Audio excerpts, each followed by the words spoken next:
오늘 보신 말씀 신약성경 마가복음 5장 21절부터 43절까지 말씀입니다.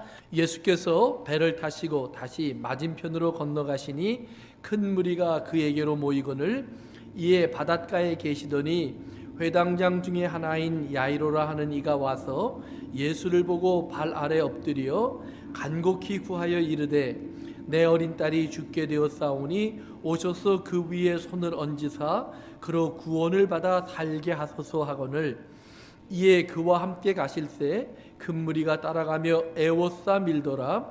12해를 혈루증으로 알아온 한 여자가 있어 많은 의사에게 많은 괴로움을 받았고 가진 것도 다 허비하였으되 아무 효험이 없고 도리어 더 중하여졌던 차에 예수의 소문을 듣고 무리 가운데 끼어 뒤로 와서 그의 옷에 손을 대니 이는 내가 그의 옷에만 손을 대어도 구원을 받으리라 생각함일러라.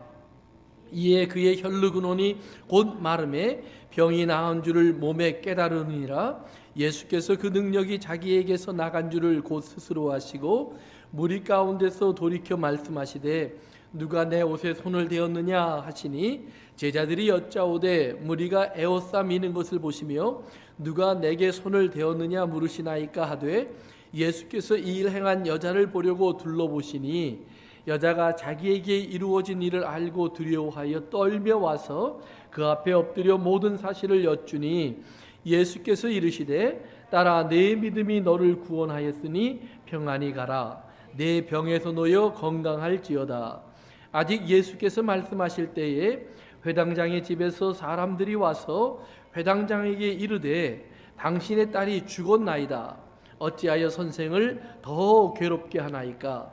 예수께서 그 하는 말을 곁에서 들으시고 회당장에게 이르시되 두려워하지 말고 믿기만 하라 하시고 베드로와 야고보의 형제 요한 외에 아무도 따라옴을 허락하지 아니하시고 회당장의 집에 함께 가사 떠드는 것과 사람들이 울며 심히 통곡함을 보시고 들어가서 그들에게 이르시되 너희가 어찌하여 떠들며 우느냐 이 아이가 죽은 것이 아니라 잔다 하시니 그들이 비웃더라.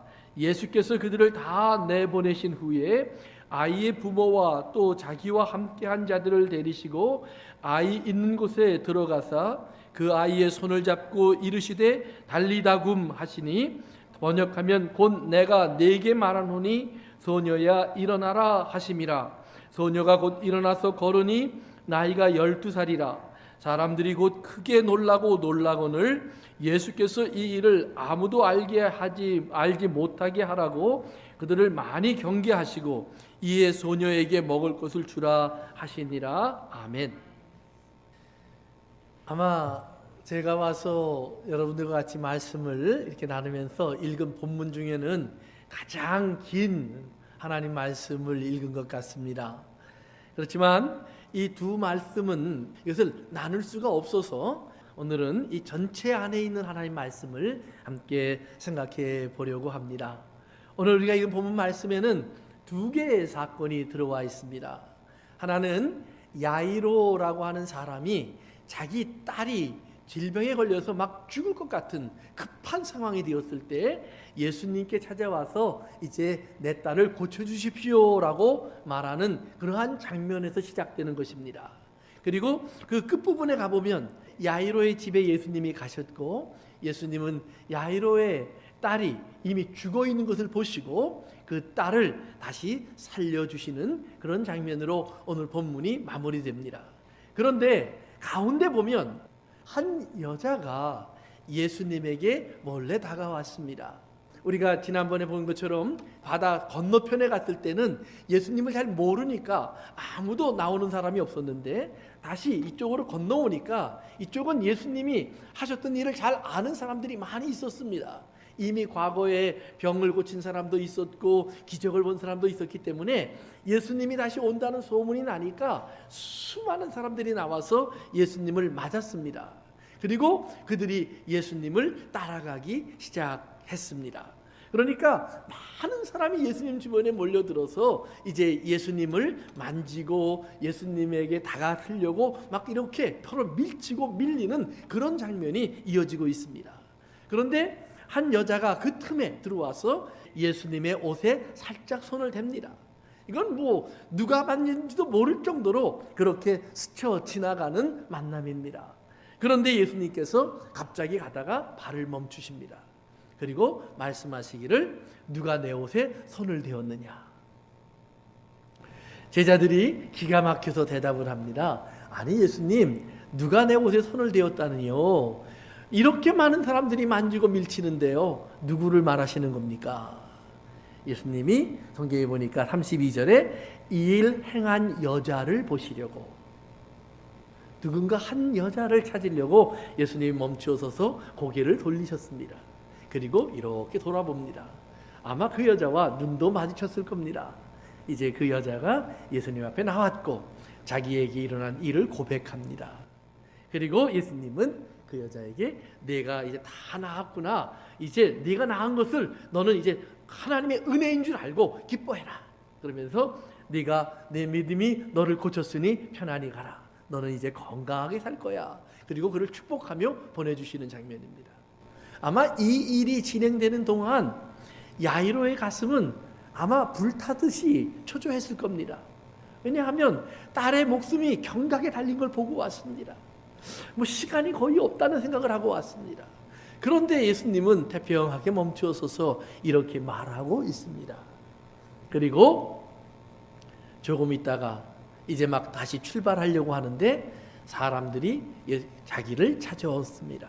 그리고는 회당장님 하고 부르더니 회당장님 미안하지만 딸이 이미 죽었습니다. 더 이상 예수님을 괴롭히지 마십시오. 예수님이 이 소리를 옆에서 들었습니다. 그리고 말씀하십니다. 드리오 말고 믿기만 하라. 그리고는 계속해서 그 집으로 가서 이제 그 딸을 다시 살려내시는 이야기입니다. 오늘 이야기를 통해서 저는 여러분들과 같이 몇 가지 귀한 사실을 나누려고 합니다. 첫 번째는 여기서 일어난 모든 사건을 보면서 우리가 착각하면 안 되는 것이 하나가 있습니다. 그것이 뭐냐 하면 내가 간절히 구했더니 주님이 들어주셨다라는 것입니다. 우리가 신앙생활을 하면서 신앙생활을 하는 사람들에게 가끔 그런 질문이 생기고 또 목사이기 때문에 그런 질문을 받습니다. 목사님, 제가 기도하면 하나님이 이 소원 들어주실까요? 목사님, 제가 내일부터 새벽 기도를 좀 하려고 합니다. 그래서 왜요? 제가 새벽에 나가서 기도하면서 우리 아들이 이번에 대학 시험을 보는데 대학에 들어가도록 기도를 하고 싶습니다. 그리고 만약에 그 아들이 대학에 들어가면 그 어머니는 뭐라고 간증을 하는지 아십니까? 제가 새벽에 나가서 기도를 열심히 했습니다. 하나님께서 제 기도 들어주셔서 제 아들이 대학에 들어갔습니다. 뭐 틀린 말 아닐지도 모릅니다.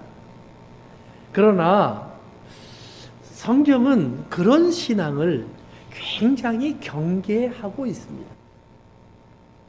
왜냐하면 하나님이 우리에게 기도하라고 하는 것은 땅의 것은 기도하지 말고 하늘의 것만 기도하라, 물론 그것은 아닙니다. 그러나 하늘의 것을 잃어버리고 땅의 것에만 초점을 맞추는 기도는 아니다라는 것입니다. 그런데 가끔 교회도 또 가르치는 사람도 우리가 이 부분을 혼돈할 때가 있습니다. 또 성경 구절을 보더라도 성경 말씀에도 여러 군데에 그런 비슷한 혼돈을 일으킬 말씀들이 나와 있습니다. 분명히 하나님의 은혜를 얘기하고 있는데 그 은혜를 우리는 종종 내가 뭐뭐 하면 이런 조건을 앞에 붙여서 받는 은혜로 생각합니다. 그런데 은혜라는 말의 그 정의를 보면 그렇게 되어 있습니다. 은혜라는 말은 값없이 거저 주시는 선물이란 말이에요. 값없이 거저 주시는 선물인데 기도하면 주시고 봉사 많이 하면 주시고 또 헌신 많이 하면 주시고 아니다라는 말이에요. 그럼 10계명에 보면 재미있는 말씀이 하나가 있습니다. 5번째 계명입니다. 아마 들으시면 다 할 만한 거예요. 내 부모를 공경하라. 거기까지는 좋은 말입니다. 근데 이제 붙어요. 그리하면 무슨 말이 붙죠? 그렇죠? 땅에서 내가 장수하고 잘 되리라. 여러분, 오래 살고 싶으세요? 부모님 공경하세요. 그런데 저는 이미 글렀어요. 왜? 부모님이 다 돌아가셨어요. 그러고 보니까 예수님은 가장 부모님을 잘못 섬긴 분이 분명한 것 같아요. 그렇죠? 33살에 돌아가셨어요. 장수는커녕 요절했어요.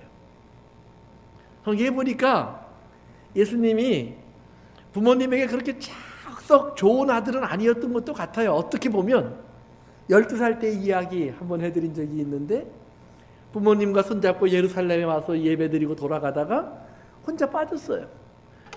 그 아들을 찾겠다고 사흘길이나 부모님이 찾고 찾아서 다시 예루살렘까지 왔더니 너 여기 있으면서 우리가 얼마나 찾았는데 이런 왜 안 따라왔니? 하고 엄마가 좀 화를 내니까 뭐라 그래요? 내가 여기 있어야 될 줄을 모르셨나이까. 엄마가 나중에 자기가 좀 어렵다는 얘기를 듣고 찾으러 오니까 누가 내 엄마냐? 그렇게 좋은 아들인 것 같지 않아요. 어떻게 보면. 그러나 우리가 정말 믿는 것처럼 예수님이 완전하신 분이라면 좋은 아들이셔야죠. 마지막에 십자가를 지시면서 예수님은 어머니 그리고 요한에게 맡기면서 요한아 네 어머니처럼 섬겨라. 어머니 요한을 아들처럼 의지하세요. 이렇게 말할 정도로 어머니에 관심이 있었던 거 분명해요. 그런데 성경 말씀에 계명해 보니까 부모를 공경하면 장수하고 잘 된다고 했는데 그것이 장수하고 잘 된 것일까? 성도 여러분, 신앙생활을 통해서 하나님이 말하는 오래 사는 삶, 그것은 이 땅에서 100년을 사느냐 120년을 사느냐 200년을 사느냐의 이야기를 하시는 것이 아니라 영원한 삶을 가졌느냐라는 말씀을 하시는 거예요. 그래서 궁극적으로 부모라는 말은 우리를 지으신 하나님을 상징하는 말이에요. 그러니까 부모, 나에게 부모가 있는 것은 뭐예요?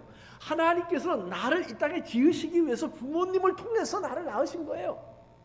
그러니까 나는 마치 하나님을 보듯 부모님을 봐야 하고 하나님을 섬기듯 부모님을 섬기는 것이 당연한 거예요.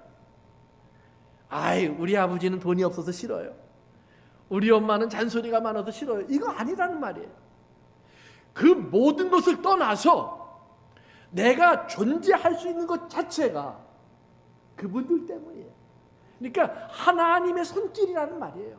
하나님의 모습이라는 말이에요. 나를 짓기 위한 하나님의 특별한 방법이 바로 그분들이었어요. 그러니까 그분들을 하나님을 보듯이 봐야 하는 거예요. 그러니까 교회에서 부모를 공경하라는 말처럼 이렇게 엄격하고 무서운 말은 없어요. 부모는 마치 하나님과 같은 분이다라는 뜻이니까요. 성도 여러분, 그렇기 때문에 우리가 하나님 말씀을 잘못 보면 우리는 이거 하면 이거 얻는 것 같아요. 그러니까 가끔 교회에서 우리가 흔히 듣는 여러 가지 이야기들 중에 그런 게 있죠. 이삭이라는 사람이 나이가 많아서 죽을 때가 되니까 자기 아들 불러다 놓고 내가 너에게 축복할게 그래요. 그러니까 그러면서 뭐라고 얘기하냐면 아들아 내가 좋아하는 별미를 하나 만들어 오너라. 그러면 내가 잘 먹고 기분 좋은 상태로 너를 마음껏 축복할게. 그러니까 하나님께서 우리는 잘못 생각하면 별미를 갖다 드리면 장님이 되셔서 저 사람이 좋은 사람인지 나쁜 사람인지 따져보지도 않고 그냥 축복하시는 거예요. 그러니까 별미를 가져오셔요. 다음 주일 제가 축복해 드리겠습니다. 그럼 여러분들이 별미를 준비해 갖고 오는 거예요. 여러분 속지 마시길 바랍니다. 하나님은 장님이 아니에요. 이삭이 그렇게 했다고 해서 성경이 말하는 것은 이삭이 장님처럼 행동을 하지만 하나님은 장님이 아니라는 말이에요. 야곱을 통해서 하나님이 일하시겠다고 이미 잉태되기 전에 말씀하신 게 있어서 그 일을 이루어 가시는 거예요. 그래서 야곱을 통해서 일하시면 에서가 구원받아요. 이것이 하나님의 계획이에요. 솔로몬의 이야기를 하면서 우리는 가끔 그런 얘기 합니다. 솔로몬이라는 다윗의 아들이 왕이 됐는데요, 왕이 되어서 이제 자기가 다 왕의 자리를 안정시켜 놓고요, 그 다음에 하나님께 예배 드리러 가요. 그 당시 산당에서 예배를 드렸는데 1,000번제를 드렸다. 근데 왜 교회 안에 그 1,000번제를 드리려는 사람들이 이렇게 많은지 몰라요. 그래서 요즘 교회 안에서 드리는 1,000번제를 드리는 사람들은 보니까 매일같이 하루에 한 번씩 기도하고 하루에 한 번씩 헌금을 해요. 1,000원인지 10,000원인지 5,000원인지 모르겠지만 1달러인지 10달러인지 100달러인지 모르겠지만 매일 1,000번을 해요. 제가 생각해 보니까 10,000원을 1,000번 드리면 1,000만 원이에요. 5,000원을 1,000번 드리면 500만 원이에요. 1,000원을 5,000번 드리면 100만 원이에요. 엄청난 액수예요. 근데 그걸 한 번에 드리려면 목돈이라 벅찬데 나눠 드리면 또 된대요. 솔로몬은요, 성경에 며칠이란 말은 안 나와 있지만 원칙적으로 한 번에 드린 거예요. 한 번에. 왜요? 왕이에요. 그럴 만한 힘도 있었고 능력도 있었어요. 성경에 보니까 제단이 크더라. 그러니까 큰 교회 가서 1,000번째 드리세요. 우리 교회에서 하지 마시고. 무슨 말이냐 하면, 여러분, 어떤 제사든지 기본적으로 성경에 나오는 모든 제사는 예수님을 상징하는 거예요. 그러니까 솔로몬이 하나님을 만나기에 너무나 부족한 자기의 모습을 깨닫고, 하나님, 내가 어떻게 하면 하나님 앞에 긍휼히 여김을 받을 수 있겠습니까? 그리고 나니까 자기가 하나님은 제사를 드리라고 했던 말이 생각이 나요. 모세도 제사를 드렸고 아브라함도 제사를 드렸으니 나도 제사를 드리자. 그런데 1,000번 드리자. 그의 간절함일 줄은 모르지만 하나님이 1,000번에 감동받는 건 아니에요. 그렇게 말씀하신 적도 없고 하나님 그렇게 하라고 하신 적도 없어요. 항상 한 번이에요. 한 번의 제사예요. 하나의 제사예요. 예수 그리스도 안에서 오늘 우리가 드려야 할 모든 제사가 하나님께 드려진 줄로 믿으셔야 합니다. 그러니까 우리의 믿음이 뭐냐 하면, 우리는 예수님을 믿는다는 말은 예수 그리스도 안에 들어가 있다는 걸 믿는 거예요. 예수님은 저기 있고 난 바깥에 있으면서 예수님이 나를 불쌍히 여겨주실 때까지 내가 무릎 꿇고 있으면 예수님이 나를 좀 봐주시겠지 하는 게 아니라는 말이에요. 사랑하는 성도 여러분, 예수님 안으로 쑥 들어가실 수 있음을 믿으셔야 합니다. 예수님도 우리 안에 들어오시겠다고 말씀하십니다. 그래서 하나가 됐다는 말이에요. 그러니까 나와 예수님이 하나가 되는 순간에 예수님이 하신 모든 것은 내 것이 되고, 내가 한 모든 것은 예수님의 것이 돼요. 그런데 내가 한 모든 것을 죄라고 성경은 묶어놔서 예수님 것이 되니까 그분이 십자가에 못 박혀 죽으시고, 예수님이 하신 모든 것이 내 것이 되니까 죽기까지라도 순종하시는 예수님의 의로우심이, 하나님을 순종하신 아버지를 신뢰하는 그 믿음이 내 것으로 돌아오는 축복을 받는 거예요. 그러면 그 사람들에겐 하나님의 생명이 임한다는 사실이에요. 그러니까 우리가 1,000번째로 하나님을 감동시킬 수 없어요. 별미로도 하나님을 움직일 수 없어요. 하나님이 보고 기뻐하시는 유일한 제사는 이는 내 사랑하는 아들이요 내 기뻐하는 자라고 말씀하신 예수 그리스도의 십자가 뿐임을 믿으셔야 합니다. 그러니까 예수 그리스도의 십자가 뿐이라는 사실이에요. 그것을 우리가 이 땅에서 정말로 뼈저리게 느끼고 가슴 속에 품고 절대로 잊어버리면 안 돼요. 그러니까 이걸 알고 나면 우리의 삶 속에서 예수님이 긍휼히 여기시는 사람을 향해서는 나도 그를 긍휼히 여기게 되고, 예수님이 소중히 여기는 사람을 향해서는 비록 어리고 연약하지만 나도 그를 소중히 여기는 사람이 되어서 행동하고 일한다는 말이에요. 그런데 그 행동하고 일하는 것이 내가 이 말하면 하나님 아들답지요가 아니라 하나님 앞에 자랑하기 위해서 내가 병든 자도 고쳤습니다. 죽은 자도 살렸습니다. 말씀을 가르쳤습니다. 열심히 봉사했습니다. 성경에 주님은 말씀하시기를 그렇게 말하는 사람은 내가 도무지 알지 못한다. 불법을 행하는 사람들아, 너희들이 그렇게 말한다는 사실 자체가 이미 불법이다라는 말이에요. 그러면 어떤 사람이 진짜입니까? 예수님이 말하는 사람이에요. 내가 목마를 때 너희는 내게 물을 주었고, 내가 배고플 때 너희가 나에게 먹을 것을 주었고, 내가 추울 때 너희가 옷을 입혀 주었고, 내가 외로울 때 너희가 친구가 되어 주었구나. 그랬더니 이 사람이 뭐라고 대답하냐 하면, 내가 언제 그랬어요? 예수님 그래요. 예수님은 기억하는데 나는 안 그랬다는 말이에요. 예수님이 이 작은 자에게 한 것이 곧 내게 한 것이라. 신앙생활은 이거예요, 여러분. 우리가 주님 앞에 무언가를 해드릴 수 있다? 아무것도 없어요. 주님이 뭐가 부족합니까? 돈이 부족합니까? 주님이 집이 없습니까? 옷이 없습니까? 먹을 것이 없습니까? 아니에요. 우리가 무엇을 드려서 주님을 필요를 채울 수 있는 것은 아무것도 없어요. 그런데 주님은 이 땅에서 하나님의 일을 하시면서 여러분의 삶이 주님과 하나가 되어서 마치 예수님의 일처럼 여러분의 삶들이 이루어진다면 그것으로 너무 행복하신 거예요. 내가 만나기를 원했던 그 소자를 네가 찾아가 주었구나. 너는 나와 동행한 거야. 내가 간 거야. 그렇게 다 여겨주신다라는 말이에요. 오늘 여러분의 삶의 순간순간이 이렇게 주님과 연합된 귀한 삶이 되시기를 주님의 이름으로 축원합니다. 그래서 우리의 신앙은 우리가 하나님부터 무언가를 얻을 수 있는 자격을 만들어가는 신앙이 아니라 예수 그리스도를 믿는 그 순간 하나님께서 나를 하나님의 자녀로서 너는 이제 나를 아버지라고 부를 수 있는 자격이 있어. 난 네 아버지가 되었어. 너는 이제부터 내게 나와서 내게 있는 모든 것을 누리고 모든 것을 함께 하는 거야 라고 말씀하시는 주님의 그 음성을 여러분들의 것으로 받아들이셔야 한단 말이에요. 오늘 여러분들 안에 이 귀한 은혜가 함께 하길 바랍니다. 이제 오늘 성경에 보면 두 사람의 간구한 갈급한 모습이 나옵니다. 아까 처음 설명한 것처럼 야이로라고 하는 사람이 있어요. 그런데 야이로라는 사람의 뒤에는 붙는 이름이 있어요. 뭐냐면 회당장. 회당장. 무슨 뜻이냐 하면 그 사람에게는 명예로운 이름이 있다는 말이에요. 회당장, 오늘날로 말하면 제일 좋은 말은 그냥 목회자, 담임 목사 이 정도의 뜻으로 보시면 돼요.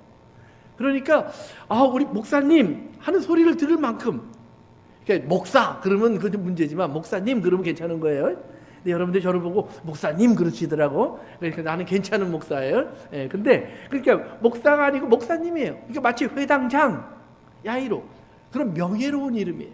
사람들에게 존경도 받고요, 인정받는 분이에요. 그 마을의 지도자예요. 사람들이 르겁, 존경하며 바라보는 분이에요.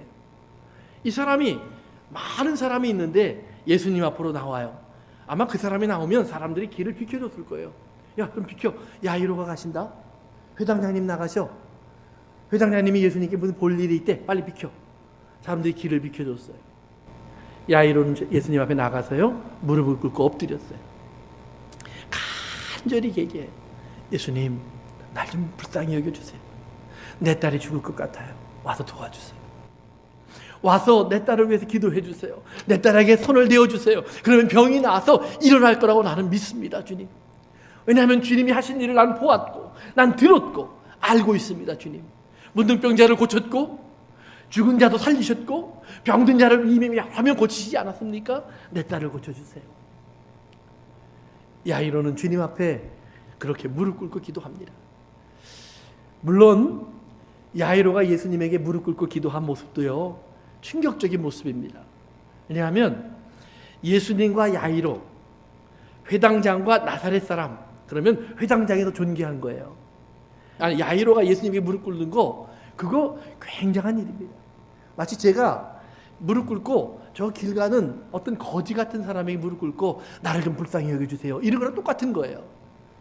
옷은 내가 더 잘 입었는데, 돈도 내가 더 많은 것 같은데, 지식도 내가 더 많은 것 같은데, 저 거지 같은 사람에게 내가 무릎 꿇고 난 바보예요, 난 모자라요, 당신의 도움이 필요해요, 이러는 거예요.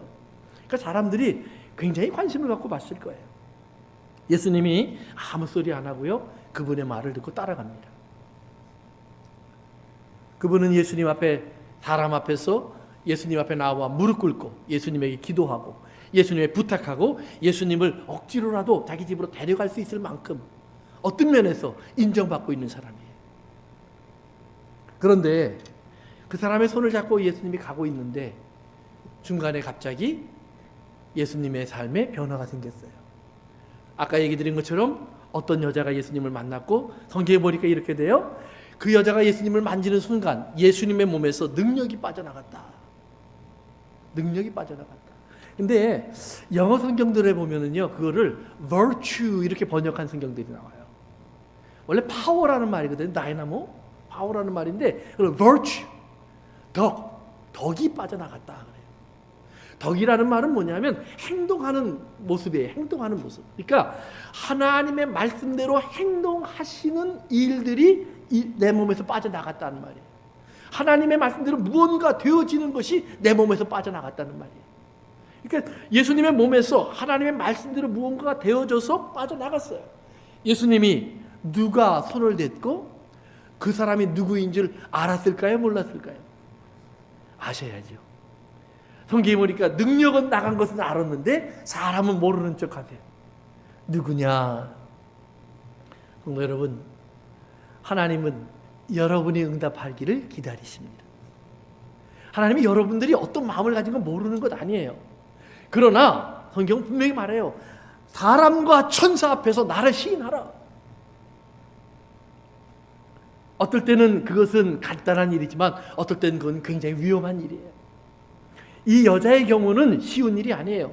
야이로 같은 경우에는 사람들에게 존경받고 인정받고 사람들이 길을 펼쳐주고 예수님 앞에 무릎 꿇으면서 예수님을 붙잡아도 돼요. 왜? 그는 거룩한 사람이에요. 인정받는 사람이에요. 신앙생활 잘한다고 존경받는 사람이에요. 그러니까 예수님이 진짜 메시아일지라도 예수님 앞에 나와서 메시아를 붙잡을 만한 자격이 있어요. 그만큼 그는 덕을 쌓았어요. 그러나 오늘 이 본문에 나오는 여자는 정반대예요. 12년 동안 병에 걸려서 고생했어요. 그 병을 고치려고 돈을 들고, 제법 돈이 있었던 것 같아요. 의사들을 다 찾아다녔어요. 요즘도 병원에 가서 몸을 고치는 건 쉽지 않지만, 비싸지만 그 당시에 병을 고치러 돈을 들고 의사를 찾아간다는 것은 진짜 부자들의 이야기예요. 꽤 여유가 있었던 사람이에요. 그런데 그 돈을 다 썼는데도 하나도 낫지 않았어요. 오히려 더 병만 중해졌어요. 여자가 이렇게 저렇게 포기하고 살아요. 더구나 혈루병, 그러면 레위기서에 보면 그것은 불결한 사람 이런 뜻이에요. 불결한 사람. 문둥병자와 같아요. 그러니까 혈루병에 걸리면 성전에 못 들어갑니다. 회당에 못 모입니다. 집에 못 있습니다. 마을에 못 들어옵니다. 그러니까 이 여자가 12년 동안 이 혈루병에 걸려서 있었다는 말은 알만한 사람은 다 안다는 말이에요. 그러니까 평소에는 마을에 못 들어와요. 사람들 모인 곳에 가까이 못 와요. 가까이 오면 사람들이 그를 멀리 던져버려요. 왜? 그 사람이 가까이 와서 나를 만지면 나도 더러워져요. 그러니까 가까이 오지 못하게 돌을 던져요. 그래서 돌을 던지니까 돌을 던진 거리 바깥으로 이 여자는 피할 수밖에 없어요. 그러니까 돌 던진 만큼 가는 거예요. 그런데 오늘은 예수님에게 사람들이 막 정신이 팔려있는 사이에 슬쩍 끼어 들어왔어요. 그리고는 사람들에게 들키지 않으려고 조심조심하다가 예수님이 지나가니까 그래, 예수님만 만지기만 해도 난 나을 거야, 그런 마음을 가지고 살짝 만졌는데, 마태복음에 보면 옷가를 만졌다 이렇게 돼 있어요. 근데 이 옷가는 뭐냐면 이스라엘 사람들은 여기다가 이렇게 옷에다 술을 달아요. 이렇게 옷술을. 그래서 이 술이 있는데 바리새인들은 길게 달았고 보통 사람 짧게 달았어요. 근데 이 술에 손이 닿았다는 말이에요. 여기에. 그러니까 제대로 만진 것도 아니에요. 스치듯 지나가 버렸어요. 그랬는데 보니까 하나님의 능력이 들어와서 자기가 나았어요. 얼마나 놀랐을까요? 자기가 알 정도로 분명한 몸의 변화가 생겼어요. 그런데 그 순간 예수님이 발을 멈추더니 누구냐 그러시는 거예요. 자기가 거기 있는 것을 알면 어떨까요? 돌이 날아올 거예요. 순식간에 사람들의 비난이 자기에 쏟아질 거예요. 아마 조용히 만지고 조용히 빠져나가려고 했을 거예요. 예수님은 그 틈을 놓치지 않았어요. 그를 붙잡아 버렸어요. 성경에 보면 이 여자가 예수님을 만졌다라는 표현이 나오는데, 누가 손을 대었느냐 또는 만졌다 이 말은 뭐냐면 사실은 꽉 잡았다라는 뜻이에요. 그런데 우리가 알고 있는 것처럼 꽉 잡을 수 없었어요. 그냥 스치듯 지나간 거예요. 그런데 어떻게 꽉 잡았을까?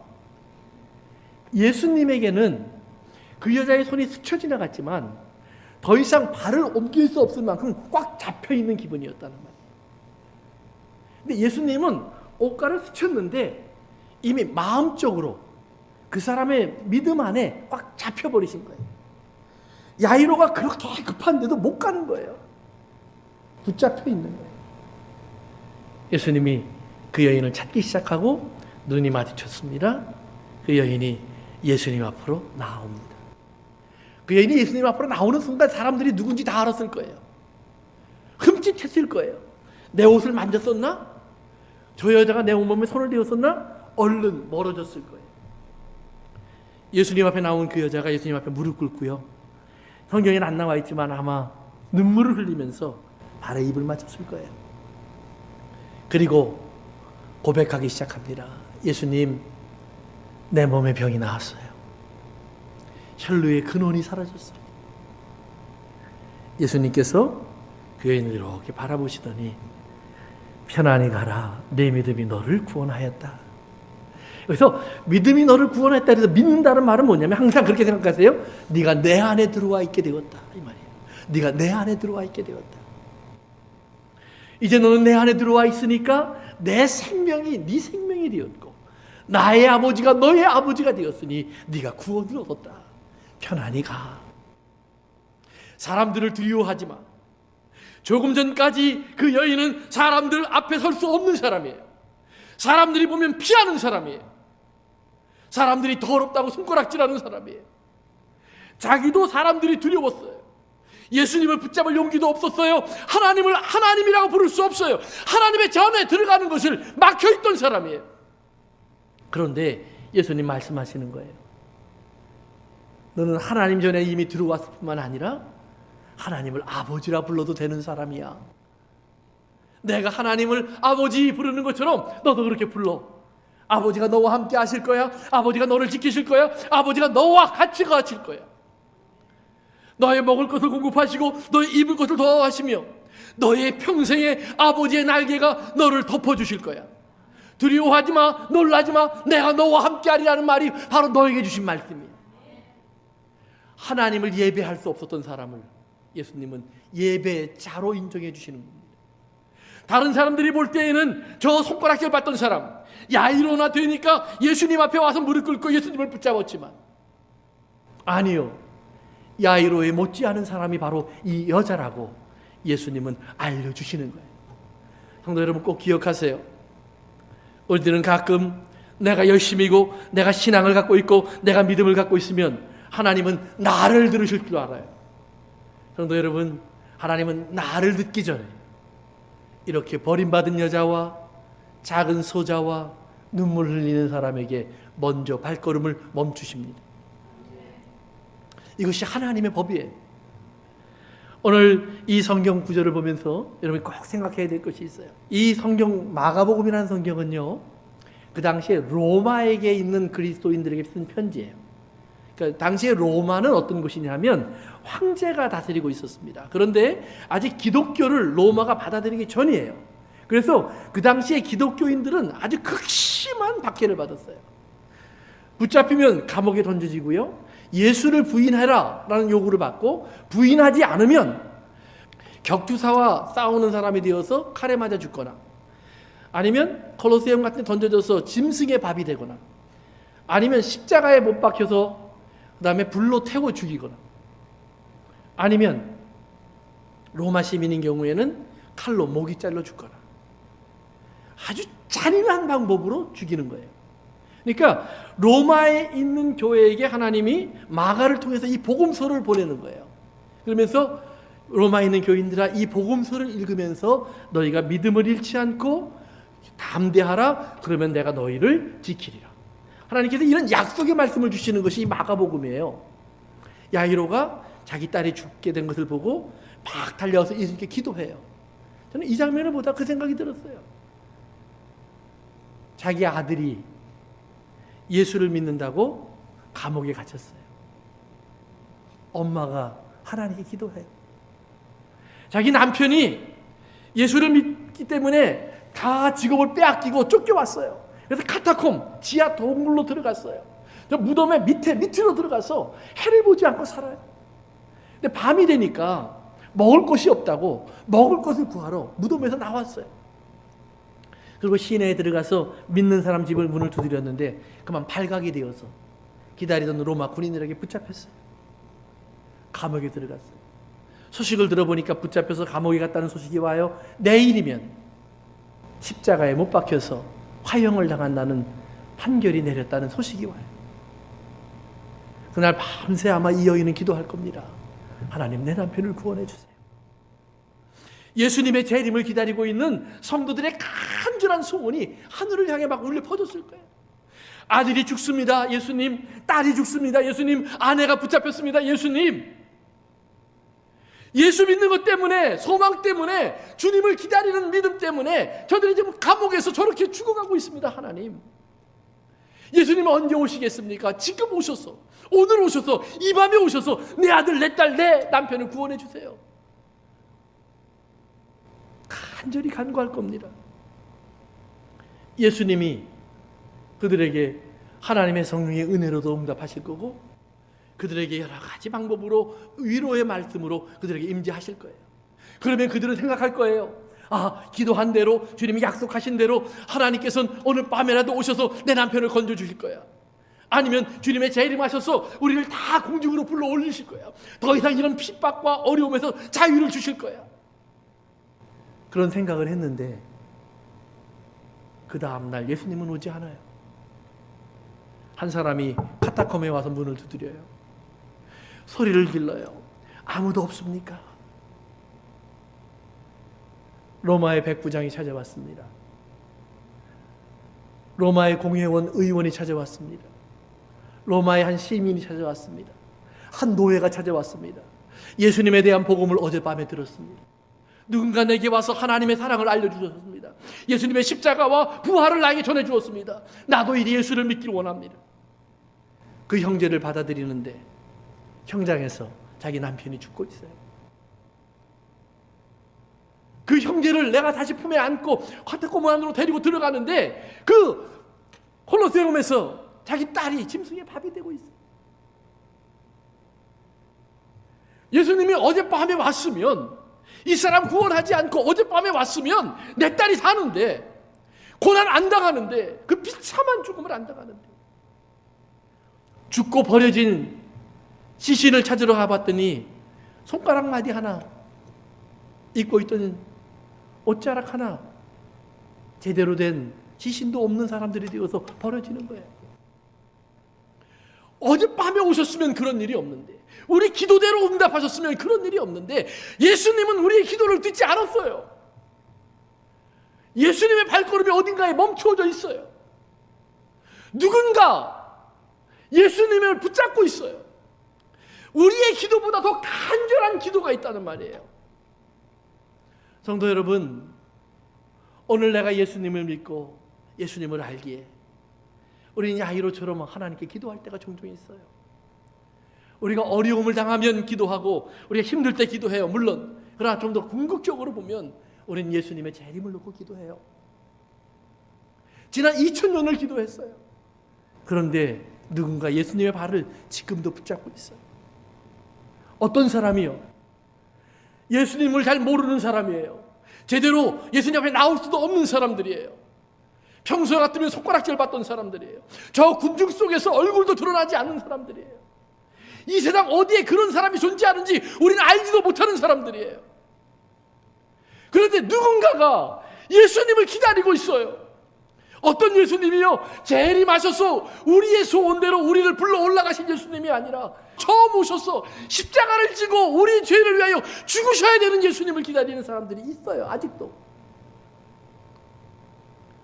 그들을 찾아가서 복음을 전하는 사람들, 그 선교지에 발이 멈추어져 있는 사람들, 이 클리브랜드 한복판에 발이 멈추어져 있는 사람들, 여기에서 발을 멈추고 복음을 전하기 위하여 복음을 전하고 있는 사람들, 지난 한 10여 년 이곳에서 주님 오실 날을 기다리며 기도했지만 멈추어서 있는 주님을 만난 것밖에 없는 우리들의 모습처럼 주님의 발걸음을 멈추게 한 사람들이 있다는 말이에요.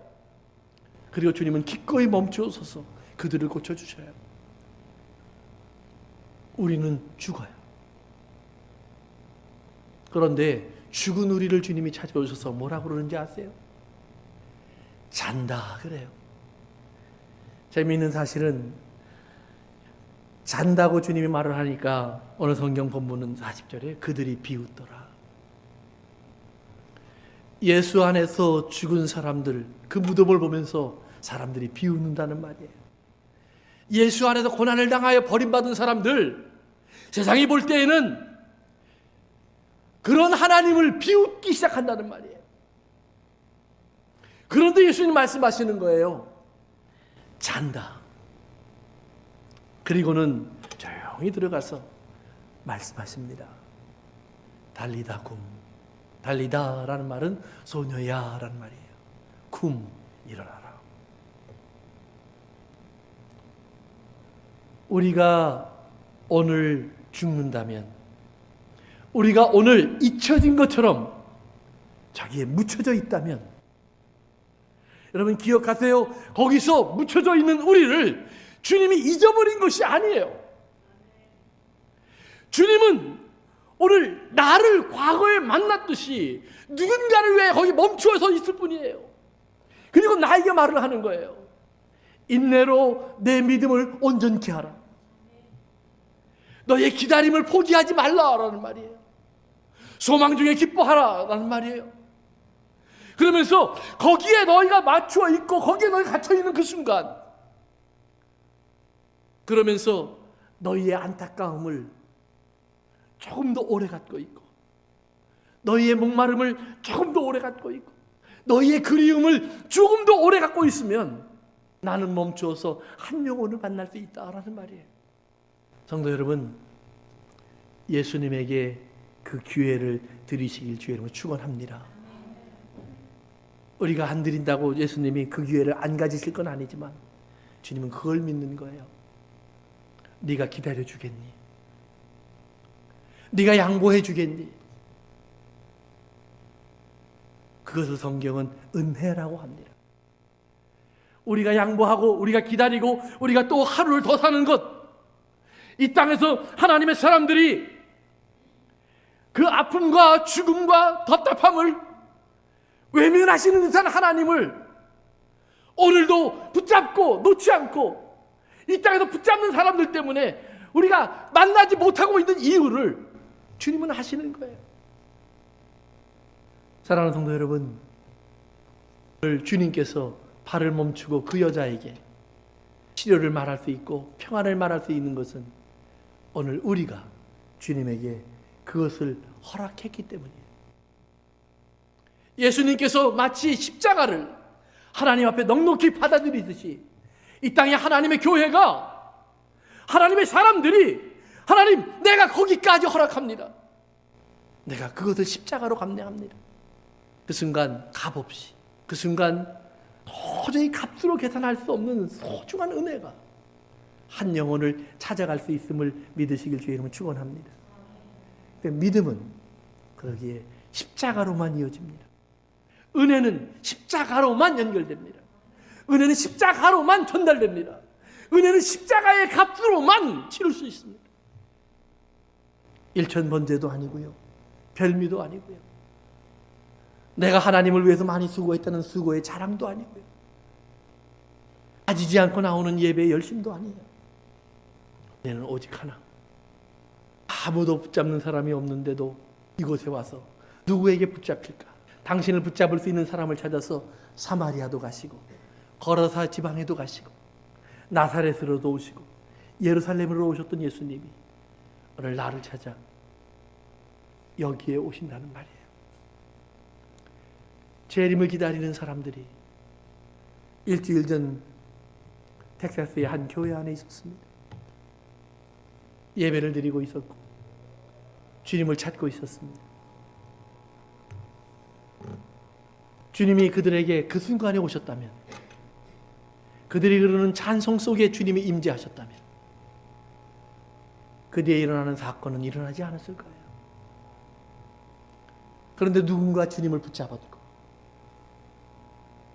그리고 그 순간 총알이 난무했고 태 속에 태아부터 할머니까지 22명이 죽었어요.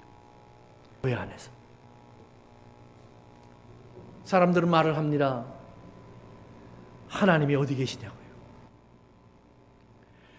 기도를 들으시는 하나님이 어디 계시냐고요. 그러나 사람들이 듣지 못하는 것이 있습니다. 오늘 성경에도 예수님은 이 여여인 어린 아이를 살려놓으시고 말씀하십니다. 너희가 본 것을 누구에게도 말하지 마라. 이런 부활은, 이것은 오직 하나님의 사람들만 들을 수 있는 거예요. 세상은 알지 못하는 겁니다. 세상은 그 여자를 고친 이야기를 알고 있어요. 예수님은 잔다고 말씀하고 들어가셨어요. 아마 이제 사람들은 우리가 죽은 줄 알았는데 자고 있었나 보다 이렇게 이해할 거예요. 그런데 텍사스에서 죽은 그 22명을 향해 예수님 말씀하실 거예요. 저들은 지금 자고 있어. 내가 저들을 깨울 거야.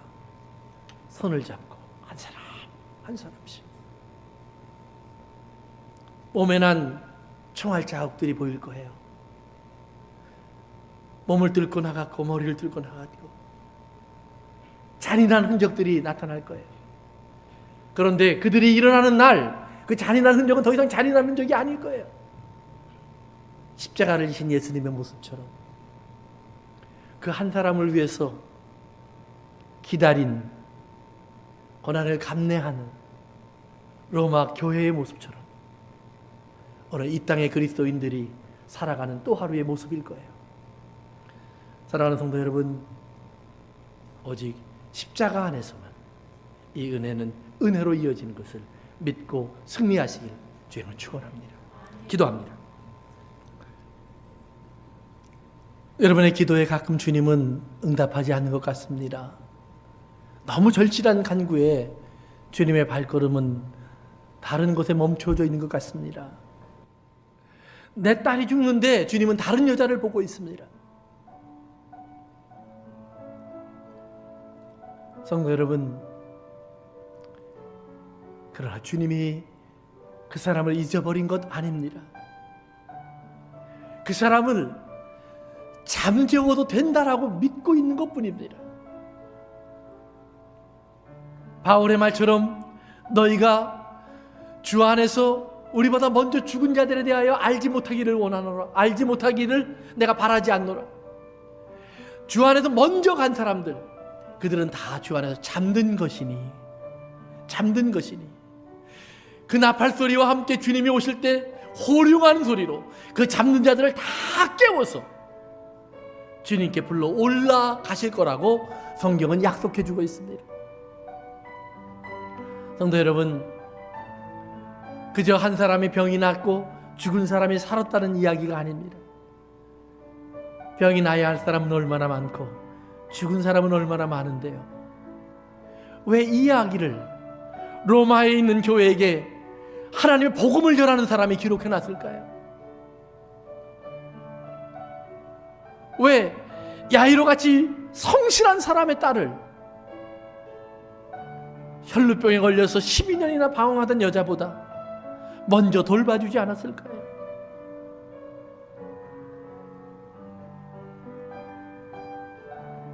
잠잘 수 있는 사람이 있고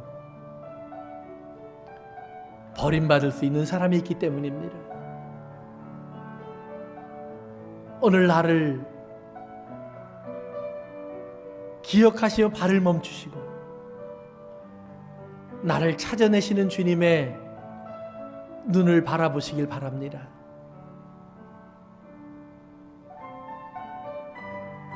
혹 여러분의 기도가 있었다면 이제 그렇게 멈춰 서시는 주님이 멈춰 있는 동안 다급하겠지요, 갈급하겠지요, 안타깝겠지요, 심지어는 내려놓고 싶겠죠. 아마 야이로는 딸이 죽었다는 소식을 듣는 그 순간 포기했을 겁니다. 근데 그때 주님이 말합니다. 두려워 말고 믿기만 하라. I will carry on. 내가 일이 끝난 것 아니야. 내가 포기한 것 아니야. 내 위에 올라타렴. 내 믿음 위에 올라타렴. I will carry on. 계속해서 가자. 그리고 딸을 깨워주잖아요. 그날이 올 겁니다. 주님, 내 믿음이 여기서 멈추려고 합니다. 말씀해 주세요. I will carry on. 두려워 말고 믿기만 하라.